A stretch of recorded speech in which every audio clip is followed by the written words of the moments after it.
Good morning. Good morning, everybody. It is Wednesday, 8:15 a.m. Today I'm going to talk about joy in the face of tragedy, which is a subject I know all too well. I'm all too comfortable with that. But first, very fast, I want to talk about some shows I have coming up. And they are Saturday. I will be at the Hardcore Fitness in Lake Forest. That's going to be, if you go to hardcorefitnessstudios.com, you can get tickets there, pre-sale, $7, $10 at the door if you come the night of the show. That's at 23600 Rockfield Boulevard, 2A, Lake Forest, California, 92360. And then on June 9th, I will be at the Brea Improv. You can get tickets at improv.com, Brea. Use the promo code Rivera, RIVERA. That's Sunday, June 9th, 7 p.m. That's going to be great. Today, joy in the face of tragedy, which is something I know a lot about. I lost my mother when I was 9 years old, and my mother was addicted to heroin. So I lived with her from, I was born in 83, so 83 to 92. And I remember very, very vividly the memories of her cooking heroin on a spoon almost every day. And needless to say, we didn't have a place to live most of the time. We would either leave apartments in the middle of the night so that we wouldn't get in trouble.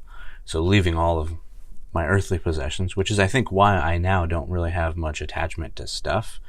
Very few things I care about that I own. Most things I'm just like, meh, whatever. It is what it is. And maybe also why I don't have a desire to just have nice things. I'm like, they're just going to come, they're going to go. It's part of life. But what I've learned from my sister, who I saw an interview with her talking about my past, because in my one of my things I was working on, still need to work on, is a film about my life and my journey. My sister told me that, or not told me, but told my brother that I was an extremely happy person whenever I'd come over to their place. And I learned, I was very religious as a child, and that, I think, played into it a lot. I believed in God at a very young age, and that helped me through extremely difficult times, like, seeing my mother get arrested several times for many different things, stealing. At one point, prostitution. She was arrested, and I was expecting her to come home late at night. We were staying at a motel, and it didn't work out. Going to a foster family for a minute. Apparently, that was the second time, actually, but I remember going to a foster family for a little while. And all the while, I was never depressed. And you would think, having a parent constantly on drugs, except for I'll give you this, the last year of her life, she successfully stayed off of heroin, so I was very happy with that. She got right with God, and unfortunately when she passed, she it was very sad, but you can't do heroin for that long and not have consequences. So I've come to terms with that now, but what I've learned, my point is that despite all of these things, despite all of what some would say is a childhood that, how do you even come out that type of childhood and come out normal? It just was what I had to experience. And I am now on the other side of things, very grateful that I went through it, because it has made me a stronger person. Like, I don't get as down as other people over little things. I still get down. I'm a human being.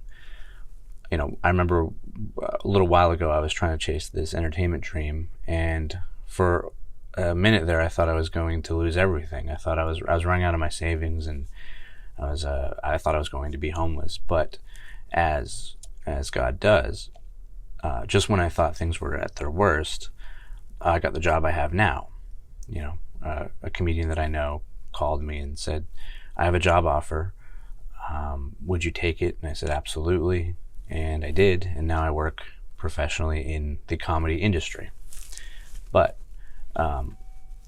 what you have to understand about life is it's going to throw you challenges, things that people think are insurmountable, things that you can't overcome. But human beings, we've been here for a very long time, and we've overcome seemingly insurmountable challenges. I mean, people complain now, I think, because we have it too good.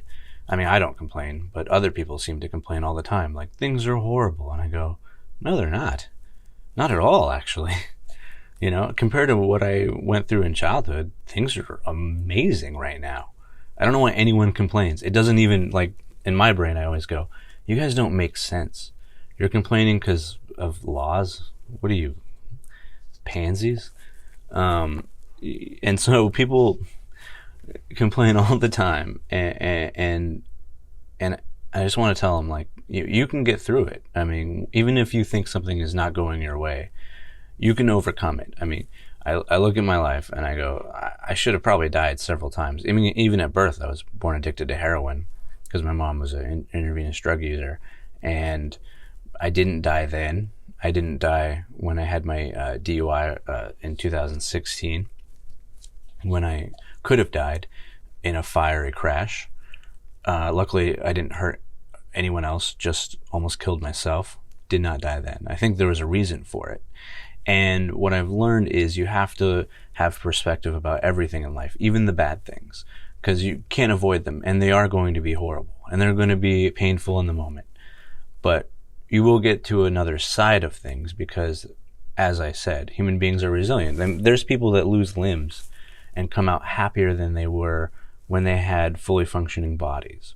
You know, they've been through what some would say is something that how are you able to just get through that and become happy? Because human beings adapt to any situation that we're in. And that is the gift, I think, from God that He has provided us, that we are extremely adaptable and extremely resilient. You know, and that's why I think people need to maybe get over themselves a little and realize, don't worry, do try hard, do go for what you want, but also understand that you're not going to get everything you want. That's just life. But you will get what you need. Anyway, I hope everyone has a wonderful Wednesday. I know it's hump day. I hope that inspired somebody. I don't know if it does. But I thank you for listening, and have a wonderful day.